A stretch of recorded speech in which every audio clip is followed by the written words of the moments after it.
আপাতত বাড়ছে না ভোজ্য তেলের দাম জানিয়েছেন বাণিজ্যমন্ত্রী খন্দকার আব্দুল মুক্তাদির। দুপুরে সচিবালয়ে ভোজ্য তেল উৎপাদক ও বিপণনকারী প্রতিষ্ঠান মালিকদের সঙ্গে বৈঠকের পর মন্ত্রী এমন সিদ্ধান্তের কথা জানিয়েছেন। বেশ কয়েকদিন আগে সয়াবিন এবং পাম অলিন তেল বৃদ্ধির প্রস্তাব দেয় উৎপাদক সমিতি। তাদের প্রস্তাব মতো বর্তমান দামের চেয়ে লিটার প্রতি বোতলজাত সয়াবিন তেলের দাম 12 টাকা বৃদ্ধি করে নির্ধারণ করা হয় 207 টাকা।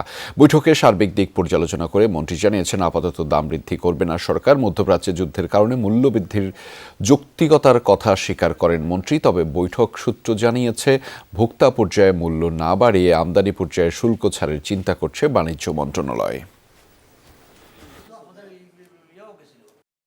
মানুষ এমনি অনেক শঙ্কার মধ্যে আছে, কারণ যুদ্ধ তো একটা আতঙ্কের সৃষ্টি করে।